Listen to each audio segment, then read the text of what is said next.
बिस्मिल्लाहिर्रहमानिर्रहीम। नाज़रीन अस्सलाम वालेकुम, मैं हूँ इमरान वसीम।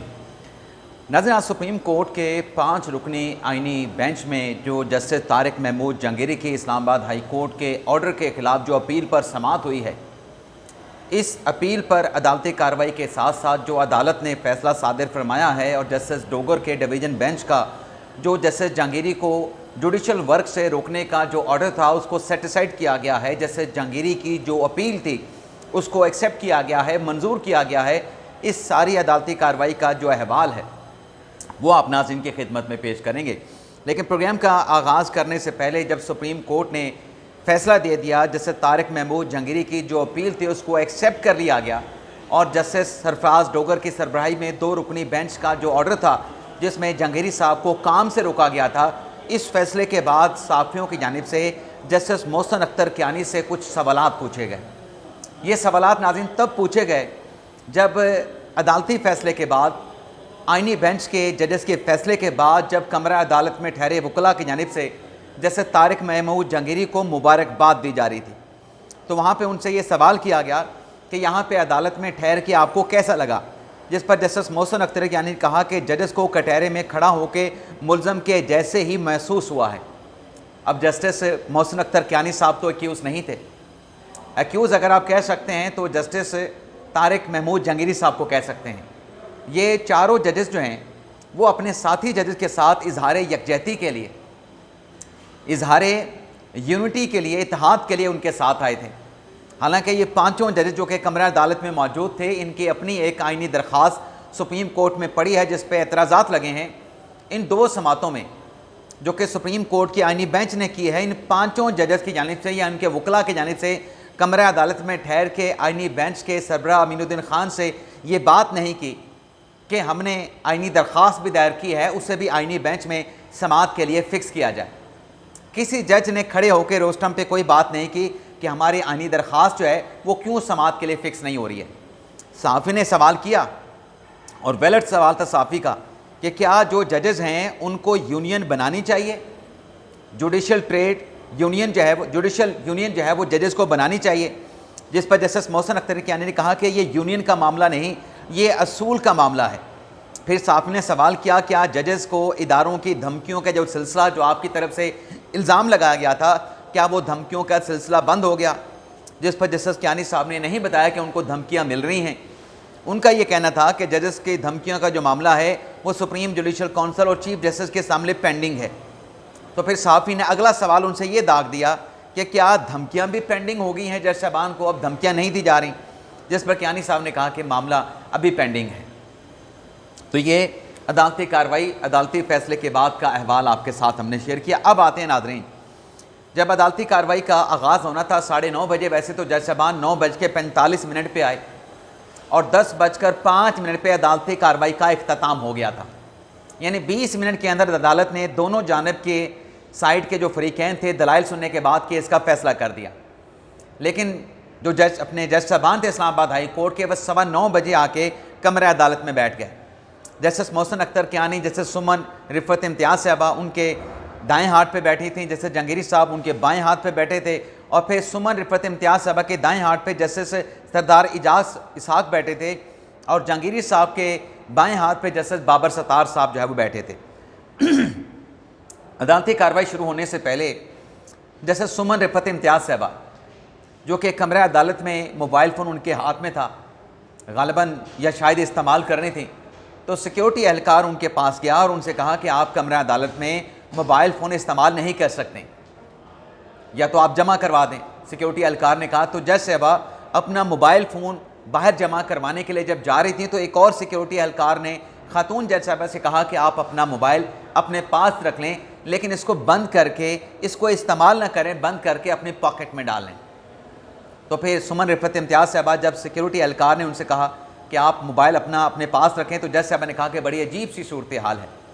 हालांकि सबको पता है कि जो मोबाइल्स हैं वो सुप्रीम कोर्ट के बाहर जो है वो जमा होते हैं, लेकिन जो वकला होते हैं, वकला के जो जूनियर्स होते हैं, अब ये जज साहबान हैं, इनको जो है वो स्पेशल कंसेशन है, तो ये अपना मोबाइल अंदर ले जा सकते हैं लेकिन इसको इस्तेमाल अंदर जाके नहीं कर सकते। 9:15 बजे नाजरीन, 9:45 बजे जब अदालती कार्रवाई का आगाज़ हुआ तो मुनीर मलिक साहब और आबिद ज़ुबैरी साहब रोस्टम पे खड़े हो जाते हैं और जस्टिस अमीनुद्दीन खान साहब ये पूछते हैं क्या अटॉर्नी जनरल साहब कमरे अदालत में मौजूद हैं। अटॉर्नी जनरल साहब अपनी सीट से खड़े हो जाते हैं। फिर जैसे जमाल खान मंदोखेल साहब ये पूछते हैं कि जो मियाँ दाऊद साहब हैं क्या वो मौजूद हैं। तो मियाँ दाऊद साहब जो कि वीडियो लिंक के ज़रिए लाहौर से हाज़िर हो रहे थे, उन्होंने बताया कि मैं वीडियो लिंक पर अदालत में हाज़िर हूँ। मंदोखेल साहब ने कहा कि इतना अहम केस था, आपको यहाँ होना चाहिए था, आप लाहौर चले गए। जिस पर मियाँ दाऊद एडवोकेट ने कहा कि कोई फैमिली इशू था और मुझे इस्लामाबाद से वापस लाहौर आना पड़ा। फिर नाज़रीन यहाँ पे मुनीर मलिक साहब ने कल जो दलाइल दिए थे उन दलाइल से मुतल्लिक उन्होंने कुछ क्लैरिफिकेशन की, कुछ वजाहत उनकी तरफ से की गई, जिसमें मुनीर मलिक साहब ने कहा कि मैंने अपने दलाइल में ये नहीं कहा कि जो आपने कल तहरीरी ऑर्डर जारी किया है कि जो रिट पटिशन है जो जहांगीरी साहब की डिग्री के मामले पे इस्लामाबाद हाई कोर्ट में दायर की गई है, मैंने ये नहीं कहा कि ये writ petition Islamabad high court में काबिल समात है, मेंटेनेबल है। ये केस तो मुनीर मलिक साहब ने कहा कि दरख्वास्त गुजार मियाँ दाऊद का है। उनका ये कहना हो सकता है और वो ये कहेंगे माफ़ कीजिएगा नाज़रीन कि हमारी दरख्वास्त इस्लामाबाद हाई कोर्ट में ज़ेर समात भी है और काबिल समात भी है। जस्टिस अमीनुद्दीन खान साहब ने कहा कि जो हाई कोर्ट में दरख्वास्त है मियाँ दाऊद की, उसके काबिल समात होने का फ़ैसला अभी बाकी है। इस्लामाबाद हाई कोर्ट ने उनके काबिल समात होने का फ़ैसला नहीं किया। आपने तो मलिक असद अली केस का हवाला दिया था और मलिक असद अली केस में को वारंटों की पटिशन को काबिल समात करार दिया गया है, लेकिन हमने ऐसा कोई ऑर्डर पास नहीं किया। जस्टिस जमाल खान मंदोखेल साहब ने कहा कि देखना ये होगा कि को वारंटों की जो पटिशन है वो किस हद तक आप दायर कर सकते हैं, को वारंटों की पटिशन को आप कहाँ तक ले जा सकते हैं। अच्छा, आपके जहन में सवाल आ सकता है कि ये को वारंटों की पटिशन क्या होती है, क्योंकि हेबियस कॉर्पस की पटिशन भी होती है, इस नोयत की और दरख्वास्तें भी होती हैं। तो फ़िलहाल आपको बता देते हैं कि को वारंटों की पटिशन में जो किसी ओहदे पे बैठा होता है उसकी क्वालिफ़िकेशन को चैलेंज किया जाता है कि जो शख्स फ़लाँ ओहदे पे बैठा है, जैसे जहांगीरी साहब बैठे हैं, उसमें मियाँ दाऊद साहब की को वारंटों की पटिशन ये है कि इनकी क्वालिफ़िकेशन ही नहीं थी इस्लामाबाद हाई कोर्ट का जज बनने की, क्योंकि इनकी डिग्री वैलिड नहीं थी। तो जहाँ पे किसी भी शख्सियत को जिसके पास कोई ओहदा हो, आइनी ओहदा हो, कानूनी ओहदा हो, उसको चैलेंज जो है वो को वारंटों की पटिशन में किया जाता है, उसकी क्वालिफ़िकेशन दरअसल चैलेंज होती है। अमीनुद्दीन खान साहब ने कहा कि अभी हमारे सामने मामला नहीं है, हमने जो बात की है अपने तहरीरी ऑर्डर में, अमीनुद्दीन खान साहब ने कहा वो आपकी तरफ से जो दलाइल दिए गए उन दलाइल का हमने अपने तहरीरी ऑर्डर में जो है वो जिक्र किया है। फिर नाजरीन मंदोखेल साहब ने कहा, और जब मंदोखेल साहब के रिमार्क से मुझे बज़ाहिर ऐसा लगा कि वो शायद उनकी ओपिनियन ये है, उनकी राय ये है कि जज के ख़िलाफ़ जो मामला है वो सुप्रीम जुडिशल कौंसिल ही सुन सकती है। जज को ओहदे से सुप्रीम जुडिशल कौंसिल के रिकमेंडेशन पे सदर पाकिस्तान ही हटा सकता है। जस्टिस मोहम्मद अली मदर साहब ने कहा कि को वारंटों में जो मामला है दरख्वास्त के काबिल समात होने का, हमने यहाँ पे उस इशू को टच नहीं करना।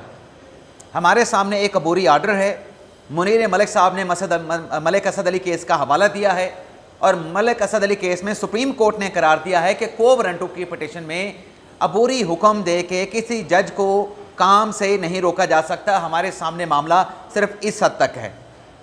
मोहम्मद अली मदर साहब ने कहा कि ये दरख्वास्त जो कि जहांगीरी साहब के ख़िलाफ़ है, इस पर फैसला इस्लामाबाद हाई कोर्ट ने अभी करना है। अभी इस्लामाबाद हाई कोर्ट ने इसका फ़ैसला नहीं किया। और अमीनुद्दीन खान साहब ने भी कहा कि हमने अपने कल के अबूरी ऑर्डर में यही करार दिया था, यही होल्ड किया है कि अबूरी ऑर्डर दे के जहांगीरी साहब को काम से नहीं रोका जा सकता।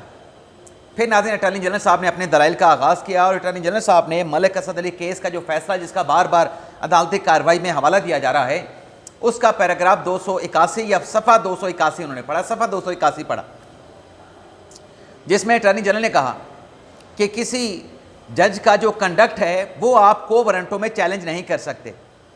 जज की जो अदालती जिम्मेदारियां हैं उसको भी आप को वारंटों में चैलेंज नहीं कर सकते। को वारंटों में किसी ओहदेदार का सिर्फ जो क्वालिफिकेशन है, सिर्फ उस हद तक जो है आप उसको चैलेंज कर सकते हैं, आप पटिशन दायर कर सकते हैं। इससे ज़्यादा जज की जो जिम्मेदारियां हैं, जो जुडिशल वर्क है, उसको आप चैलेंज नहीं कर सकते। जैसे जमाल खान मंदोखेल साहब ने कहा कि अटॉर्नी जनरल साहब ये बात भी अपने जहन में रखें कि जो मलिक असद अली केस के जो हक़ाइक़ थे और इस केस के जो हक़ाइक़ हैं वो मुख्तलिफ हैं। दोनों केसेस के हक़ाइक़ में फ़र्क है। अब नाज़रीन, मैं यहाँ पे पॉज लेके आपकी इजाज़त से ये कहना चाहूँगा कि ये आईनी बेंच में बैठे जो 5 जजेज़ हैं, इनको हुकूमती जजेज़ कहा जाता है, इनको 26वीं आईनी तरमीम का बेनिफिशरी कहा जाता है।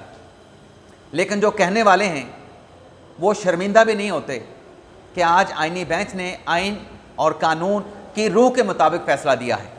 और हमारा स्टांस भी पहले दिन से ये था कि एक जज को आप इंटरिम ऑर्डर के ज़रिए जुडिशल काम से नहीं रोक सकते। जस्टिस मोहम्मद अली मज़हर ने कहा कि ये जो पैराग्राफ कमरे अदालत में पढ़ा जा रहा है, जो कि अटॉर्नी जनरल साहब ने पढ़ा है, ये हमारे लिए गैर मुतलका है। ये पैराग्राफ किसी ने पढ़ना है तो इस्लामाबाद हाई कोर्ट में उस डिवीज़न बेंच के सामने पढ़े जिसने ये जुडिशल ऑर्डर किया है। हमारे सामने जो केस है वो सिर्फ इंटरिम ऑर्डर को चैलेंज किया गया है, सिर्फ उस हद तक है, इससे ज़्यादा हमारे पास केस नहीं। ये पैराग्राफ जो पढ़ा गया है आईनी बेंच के सामने गैर मुतलका है। जैसे जमाल खान मंदोखेल साहब ने कहा कि जो जजेज़ हैं वो आर्टिकल 260 के मुताबिक पब्लिक ऑफिस होल्डर में नहीं आते। जज जो है वो सर्विस ऑफ पाकिस्तान में नहीं आते। लेकिन दरख्वास्त गुजार मियाँ दाऊद ने अपनी पटिशन में लिखा कि जज जो है वो पब्लिक ऑफिस होल्डर है, तो लिहाजा उनके खिलाफ उन्होंने को वारंटों की पटिशन जो है वो दायर कर दी। फिर जैसे समीनुद्दीन खान साहब ने सरगोशी की जैसे जमाल खान मंदोखेल के साथ, जिसमें शायद वो ये कहना चाह रहे थे कि आप इन चीज़ों में ना जाएं, हमारे सामने ये केस है ही नहीं, हमारे सामने मामला सिर्फ अबूरी ऑर्डर की हद तक है। और फिर अमीनुद्दीन खान साहब ने अपने रिमार्क्स में कहा कि हम केस के मेरिट्स पे नहीं जाना चाहते, हमारे सामने मेरिट्स है भी नहीं, मेरिट्स अभी हाई कोर्ट में पड़े हैं, हमारे सामने सिर्फ एक अबूरी ऑर्डर है जिसे जस्टिस तारिक महमूद जंगीरी साहब ने चैलेंज किया है। अटॉर्नी जनरल साहब ने यहाँ पे जो अपने दलाइल दिए, वो दलाइल नाज़रीन अटॉर्नी जनरल साहब के केस का टर्निंग पॉइंट थे।